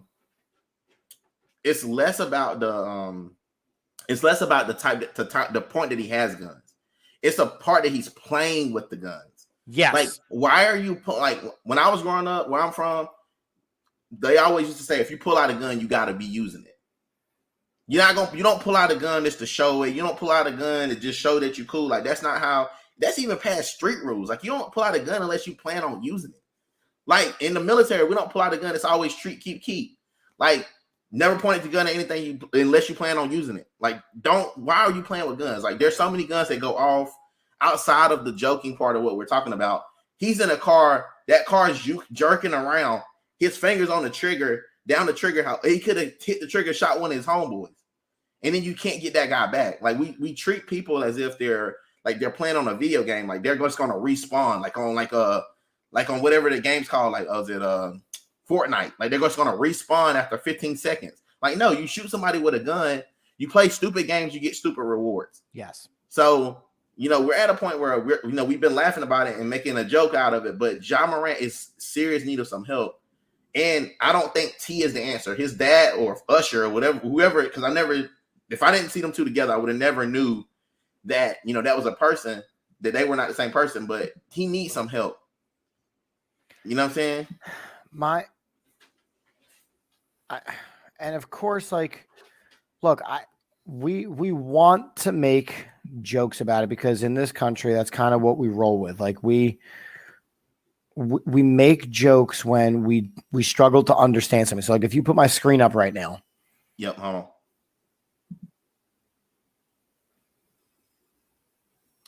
Bruh. Is that him as Marlon Wayans? Yep. South Central drinking gin and juice. Uh-huh. What are we doing? There's another one. Hold on, at the top here. Hold on, that says the only coach who can straighten up Ja Morant. Or you could go, what the only person that can straighten out Ja Morant? Lean on me, Morgan Freeman. Yeah. You smoke crack, don't just jump. There you go, Ja Wick. Ja Wick. Oh my So God. We try to make the jokes about him, but what's going to end up happening is, look, he already has the suspension because of the one at the strip club. He's already got him rolling up on the kids and gotten kids banned from the NBA. And I say kids, but they're teenagers. He is ruining his marketability. He is ruining his career. He is ruining his chance as being one of the faces of the NBA, which he was well on his way to being. Ja Morant's skill set was off the charts. You hadn't seen some of these point guard level skills since Allen Iverson. And he is willing to throw them all away. Allen Iverson made the same decisions. So I understand the parallels there. And Allen Iverson. I don't ever think Allen Iverson brought a gun into like a club, though. He had other issues. I forget. I know he had legal issues, and I forget what they were. I think it was more about like money and doing things like that. But again, we are now in a time where guns are in the forefront of a lot of debate. So for him to kind of go, yes, look, I have one. Like, it is scary. It's going to result in death for some of these young kids that do idolize him, like Max is saying here. Yeah. He's definitely losing his endorsements. Now, the Grizzlies were, eliminated. He's now been caught more times on Instagram Live flashing a gun than he has actually won playoff series. But he was suspended and removed from team activities at this point. That was just by the Grizzlies, though. But that was just by the Grizzlies. The NBA is going to look at it. And again, I'm on the fence here because if the gun is legally registered, guns are not illegal. While I do feel like there should be stronger gun control laws and it is election day, I'm not fighting that battle on a sports podcast. I'm just not doing it. What I will tell you is that Ja Morant is making life-threatening decisions and life-altering decisions by his actions. I will second you and I will raise you a comment. If you take in consideration what they did to Gilbert Arenas, his career, if that's the precedent, like people have brought up, Williams, Jason Williams, they brought up multiple different instances where players have had guns and how the NBA has treated them. And I'm gonna be honest with you, because you are a beacon of youth. If we let you run around with a gun, showing the gun, regardless if you plan to use it or not use it, then we're saying it's okay because we're complicit in whatever you're doing. Yeah. So we're telling kids all around the world who now have access to money because there's NIL and all these different things, they have access to get guns. You're telling them that if you're an athlete, you should be out here wielding the gun. And on top of that, we have talked in great detail about the mental makeup of a lot of these athletes, right? Where most of them are very mentally unstable or mentally damaged because of the pressure that comes from being these superstars, right? So you're in 6th and 7th grade and you're a superstar and everybody knows you. And then as you start to get, more recognition and you're playing these AAU deals and you're, playing in high school, you're starting to get more recognition. Then you go to college and you're getting more recognition. Then you go to the NBA and your circle becomes a series of yes men and people who only want you to be successful for their own well-being. And that is what is surrounding Ja Morant right now. He is surrounding himself with people that are only interested in their own advancement, their own well-being, and they are living off of Ja Morant. And Ja Morant is going to end up not being alive because of it. I want to throw this out there, and I want to comment because I was thinking about Plaxico when you wrote this. That's a good question. Yeah, like he says, but that was in the locker room, not on the street. The issue is if you look about the place that he's had different guns. He's had the gun out at a club. He's had the gun. He's had the gun in the car driving. So where the hell do you think he was going? Like he's traveling with it doesn't matter. I live in Pennsylvania. For all of our people who are here, I live in Pennsylvania, which is the pothole capital of the universe. One pothole and somebody is dead. That's what people don't understand, bro. Like I'm telling you, as a person who served in the military, I know how easy guns go off and how easy guns jam. Like they never do what you want them to do when you're supposed to have them do what they're supposed to do. The only people that can apparently know how to use a gun when they need to use a gun is the damn police, apparently. So, and I use the word supposed to, but that's a whole different show. Exactly. So we always talk about like gun safety. Like, yes, everybody that can get a gun don't need a gun. Like, just like everybody that don't, just like everybody can have money, but they don't always need money. So sometimes when you got too much money, you can't do it. And I'm a big believer of this, and this could be a part of a religious part of it, but I'm a believer that God only give you what you can handle. And when you get something too early, you somehow end up messing it up. So I feel like this is where Ja Morant is. He's got all this actual natural ability, natural talent, and he's going to squander it away because he's too young for it, and he ain't got no guidance to use it. So, and thinking about this last incident, I mean, again, it was in a car. They were driving. I'm going to assume, so again, I'm making an assumption here, that they were probably not driving the speed limit because they were out there thugging it up and acting reckless. And again, I get it. These guys are young kids. I mean, we were stupid in our 20s. I understand. But we never, hopefully, got to a point where you were putting others' lives in danger. So between the speeding, between the guns, between the not making the good decisions, between recording while you're driving, let's just start there. Ja Morant was more interested in whatever was happening on his buddy's phone than he was eyes on the road. And we just saw the whole Henry Ruggs thing where, again, a guy's career and life is altered because of it. How many more times? I mean, you and I talked about a potential solution, which is get some of these veterans and you have to do like a mentorship program before you can sign like your big first contract. Like you have, like your mentor has to sign off on it. Like, right. You need something, I don't care. Look at going to Mike's comment there. I don't think it's the image he's presenting. So yes, Robert, he was the one driving. His buddy was the one recording. If you look at professional athletes, why is he driving anyway? Because he wanted to drive his very expensive car that he makes with his money. Ja Morant never necessarily asked to be the face of a franchise, right? So maybe this is who he wants to be. Nobody asked to be idolized, right? So when they tell, people like LeBron to shut up and dribble, LeBron's allowed to have opinions, but he's putting himself out there as somebody. Like, one thing I love about LeBron James is he has never been a person to get any of the drama in his entire NBA career. Like, he's been about basketball and trying to better mostly young African-American communities. Like, let's call it what it is. Let's call it what it is. Don't like him as a basketball player, but love him as a human. Correct. He has always done right. Even in the GOAT conversation, like Michael Jordan has his demons. Michael Jordan had his demons. So when it comes to overall improvement of life for those less fortunate, LeBron James is a more of a GOAT than Michael Jordan. Yeah. But as soon as you become the face or one of the faces of the NBA, there is a certain expectation of how you're going to behave. And when you make decisions like this, life is not without consequences. And that's one of those things that's so difficult for early 20-somethings to learn, is that life has consequences. Okay, so I guess I flipped it around with the way it was recorded. So the guy recording then was holding the steering wheel and the camera. So that's even worse. Okay, so I just want to throw this out there real quick because, you know, this is just me being me because I'm thinking out loud. So you got a guy that was just who was just reprimanded for the gun, right? Uh-huh. Just reprimanded, wasn't even came out, gave the speech. I'm sorry, I learned my lesson.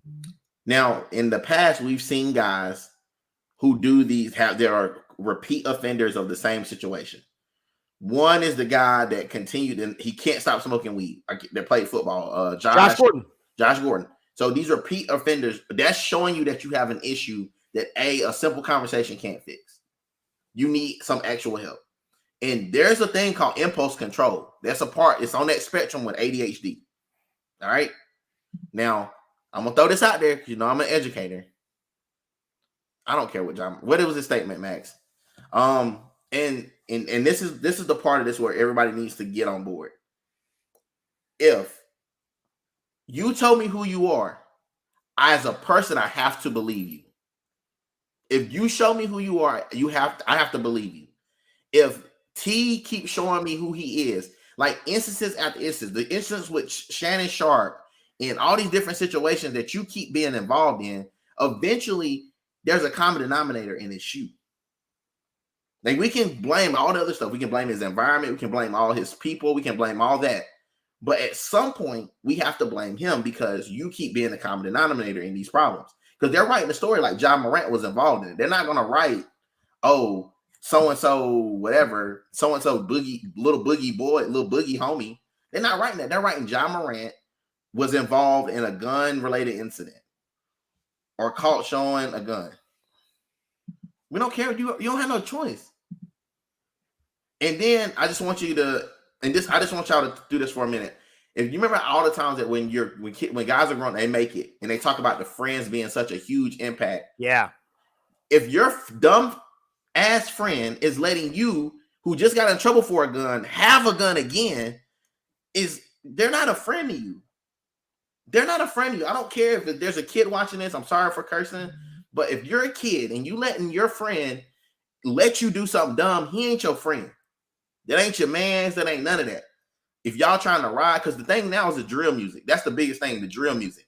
It's getting the kids hyped up to go kill somebody, to put in work, to be a part of the gang. And I'm like, bro, you making up $213 million a year for your career. And you talking about going to drill on somebody? What are we doing? Like, it's dumb.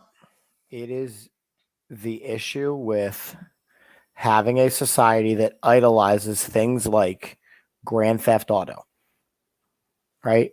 That game, it idolizes and values all of this thug lifestyle without actually needing to be a thug. And then you include, for these professional athletes, the money, the cars, the fame. Look, when I was 22, 23 years old, I was an idiot. I'm going to be honest. You know, we all are, because we have this idea that we are invincible. Somebody needs to control him and his monies and his friend choices. Because again, we talked in my classroom today about the idea of quality over quantity when it comes to friends. You don't want 20, 25 yes men around you all the time to tell you that you're great. Those aren't friends. You need 3 to 4 people that tell you, look, you're being an unbelievable, stupid a-hole. Stop it. And somebody like I'm gonna leave this comment up from Kenneth is about T. And the issue with T is enjoying his successes more than he is. Correct. He's living off of his son's fame. He's living off of his son's fame. He's getting pictures with Usher because he looked like dude, and he's going out with these 20-something-year-old girls and all this and all that, like going out with Instagram models and all this. Like, listen, at some point in the game, somebody needs to be the damn adult in the room. If it can't be John and it can't be T, then somebody needs. He almost needs what's the conservatorship? Like, we ain't need to get him into a conservatorship like Britney or something, because this man is wilding. I just don't want to see the same kind of videos that Britney posts with John Morant, because I think the shorts might be a little too short and the weird things with the cameras and the. Yeah, I don't want to see his thighs, but he needs the Grizzlies either need to get him a real life mentor like a Zebo or somebody that that's really about that life, that's a part of that organization that he can really listen to, or like a Mike Conley or somebody like that can come in and speak some type of truth into him, or LeBron. If you're watching this show, LeBron, I know you're not watching this, but if you do. No, LeBron's watching it. And for those of you who don't know, LeBron's actually a frequent viewer. He likes to hold off on commenting because he doesn't want to get people sliding into his DMs. Yeah, for sure. But yeah, me and Brown are on first name basis because he watches our show. Go ahead. I would like for LeBron James to take this personal. When the playoffs are over, I would like him to take it personal, to go put his hands, not physically hurt him, but put his hands and arms around him and let him know he is messing himself up. They're both with Nike. They're a part of that Nike family. There's no way John Morant's going to be with Nike in the next 2 days. It may not be, but I'm saying I just need somebody with some type of common sense to grab him up with respect. I like that, Kenneth. He needs a Herm Edwards. And a couple of years ago, in order to play in the NFL, you had to go through the rookie symposium. Yep, with Herm Edwards and all them. Where they go, hey, here's how you deal with your money. Here are the things that you don't want to do because it will screw up your career. The NBA does not have that, and they are in dire need of it. Because you do have a bunch of young kids. I mean, unless it's who'd be a great person? Who? Vince Carter. Vince is solid. He is solid. Vince had a 20-year career in the NBA. Vince Carter had a 20-year career in the NBA for multiple franchises with zero drama, was at the pinnacle of the success. He would be a great role model for a lot of these young kids. You know what's crazy? And I thought about this the other day, and I'm going to leave this up for Eric, because Eric's making a really good point. There's a reason why Jay-Z, 50 Cent, Snoop Dogg don't rap about drugs and killing and stuff no more. Because they ain't selling drugs no more. They ain't killing people no more.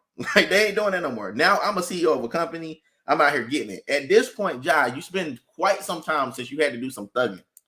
Like, I don't know if anybody knows, but Murray State ain't no thugging place. Just so in case anybody was wondering. I don't know if you guys been over there. It's not a thugging spot. College ain't a thugging spot. You know what I'm saying? There's Rip Hamilton would be good out of Philly. I mean, out of outside Philly. We could list probably 100 guys who could. Here you go. Here's my solution. Each NBA franchise. But he has two parents. One of them not a parent though. But I refuse, because look, I teach in an inner city school, or I won't say inner city. I teach in an urban school. I refuse to go he has two parents route. Nope. I am constantly dealing with babies being raised by babies. Facts. And that's a situation that we're having here. So again, we're talking quality over quantity. Great. His quantity of parents is up, but the quality ain't there. Listen, and that just is what it is. I deal with young men on a daily basis, mostly African American. People kids that look just like me. We grew up in some of the same neighborhoods. I'm from Needmore. If you ever been to Greer, South Carolina, I'm from Needmore. And it is it used to be one of the hooder spots in the city. And when we were coming up, guys that were in the streets didn't let us do any of that street stuff, because we had something on our life. They saw something that was good with us, and they said, we're not going to tarnish that by letting you get involved. The code has completely changed from when I was coming up to the thing now. They'll let anybody get messed up in the game. They just want their stuff sold and moved and whatever. They don't care who do it. So it's no more code of, hey, we're going to look out for the guys that got a future. It's, hey, it's a dog-eat-dog world. I'm not letting you get out if I can't get out. And we talked about the idea of like leeches almost, right? So you see that kid is being successful. So what happens? Those people who can't get out leech on. Yeah. Here's my quick solution. Every NBA organization through the NBA Players Union needs to have an alumni mentor position. I would even say you let Allen Iverson do it for John. Correct. So for the Sixers, it's AI, right? Somebody whose job it is to talk to these players like, hey, you're having a problem. How can I help you younger players navigate this very dangerous world? Yeah. Yeah. That's how I solve it. Even if Ken, and even with Kenneth's thing right here, man, like, I mean, I'm saying it about LeBron James, but back in the day, where I'm from, like, old heads used to legit like pull you aside. And it wasn't even just stuff like they had to see you messing with drugs. It was almost just like if they seen you messing up in school, like not taking your schoolwork seriously or just out and about, man. I always tell the story about this. Like, I'm from a small town, and if I was out doing anything that was unbecoming of my family, an old head would pull me to the side or reprimand me in front of my friends just to show me I ain't about that life. And then if I tried to jump and do something crazy, they probably laid me down.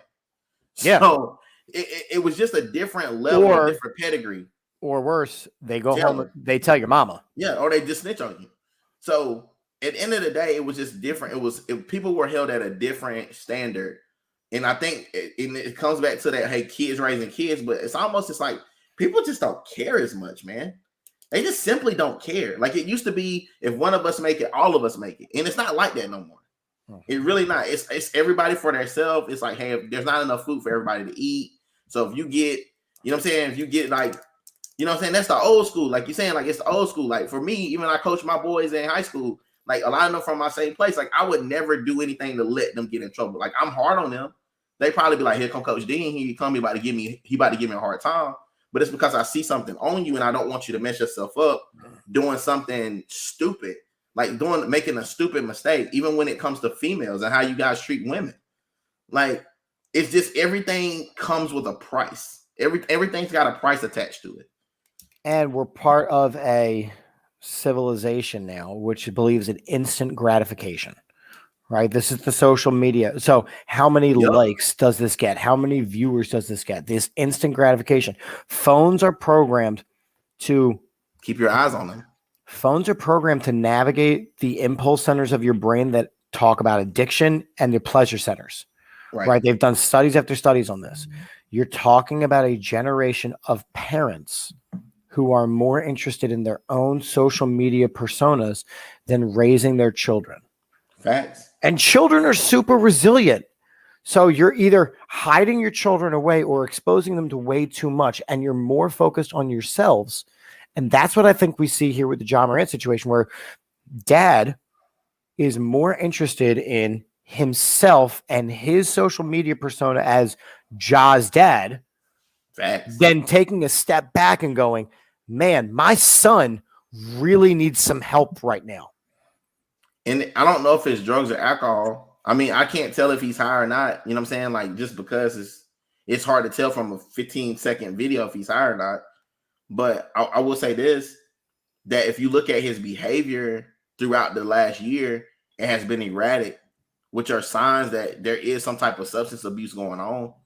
There's something going on with John Morant that where his whole, like, even with this, like, I think T did a great job getting him there. Yeah. I think he did a great job. So, like, I won't take that. I think he did a great job preparing him. Because it takes a village to get to that level. Yeah, I think it took, like, down there in Sumter, I think it took somebody at Crestwood and all those places that he's been. Somebody had to take some type of interest in him. But I think now we need to switch because he's already a great basketball player. Now we need to make him a great person. So how do we do that? Like, how do we go recalibrate his thinking to get him to see that, like, this ain't it? The only way it's going to happen is he's going to have to lose. And then he's going to have to lose something in order to realize that this doesn't just come free. Like, it comes at a cost. Eric, I'm going to take that and change it to, we have to stop training our kids to be leaders. We have to start. He flipped it. We have to start training our kids to be leaders and stop caring about followers. Yeah. That's what the phrase is. Yeah. Start being a leader and stop caring about followers. Because this social media thing is dangerous. It is. Nike will absolutely let him go. I don't know. I'm kind of with Robert. I think they'll sit him down. They'll pull his line, but I don't think they'll drop him just quite yet. Because it's like you said, it's not a felony. It's just a bad look.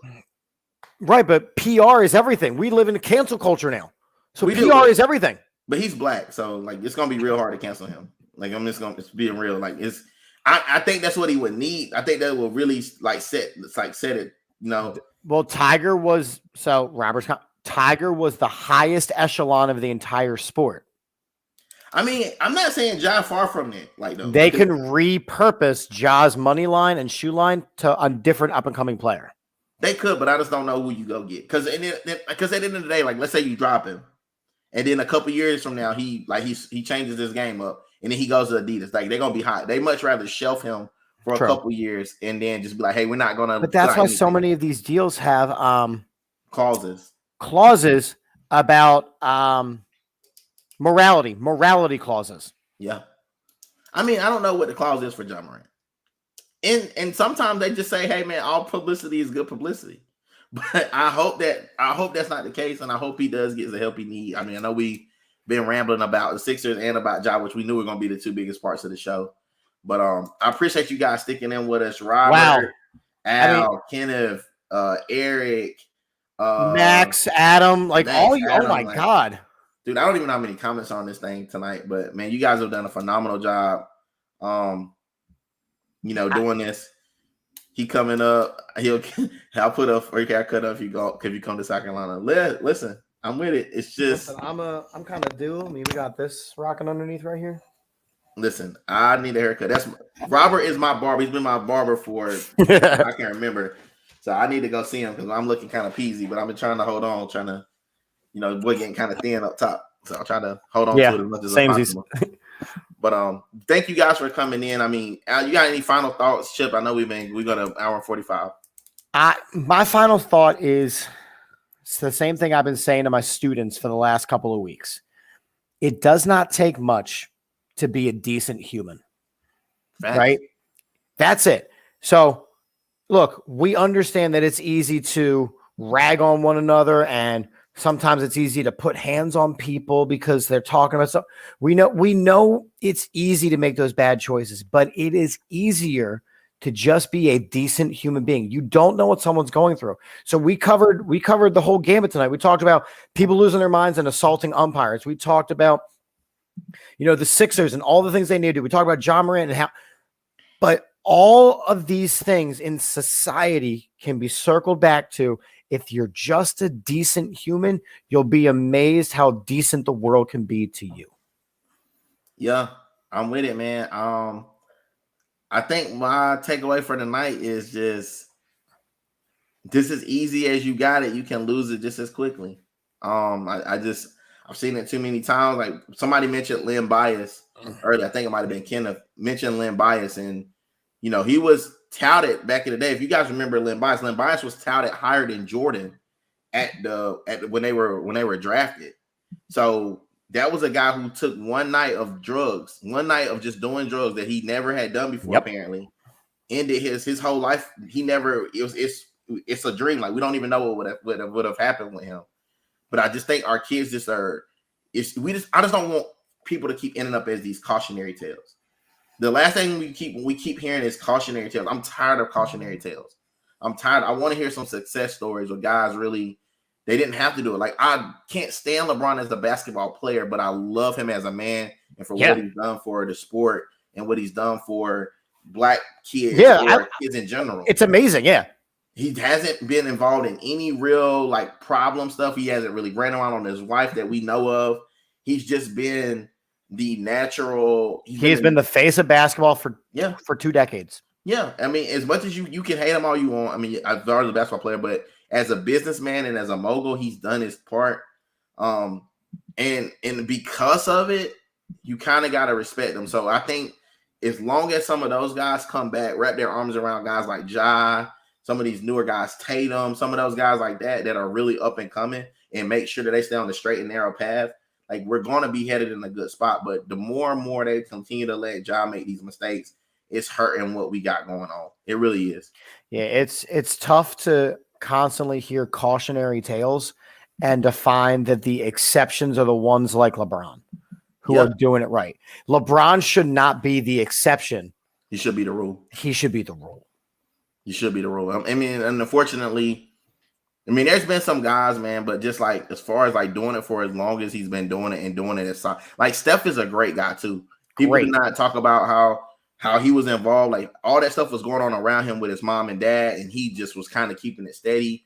You never hear about him really stepping out on his wife. You know what I'm saying? Didn't throw his wife under the bus when the wife was going a little cuckoo banana sauce. No, he just stayed solid. And so like a lot of that stuff we have to also big up too. Like, hey man, like Steph's a great guy. You know, Curry's a great guy. You got LeBron, he's a great kid. I mean, and outside of KD just being a troll of people, like he's actually a pretty decent human apparently. And then you got some guys that have done some things like started schools and they've done some other stuff. So I don't think that the whole bunch I don't think you need to throw away the whole thing because the whole bunch ain't bad. But there are parts of this. There are parts of this that work.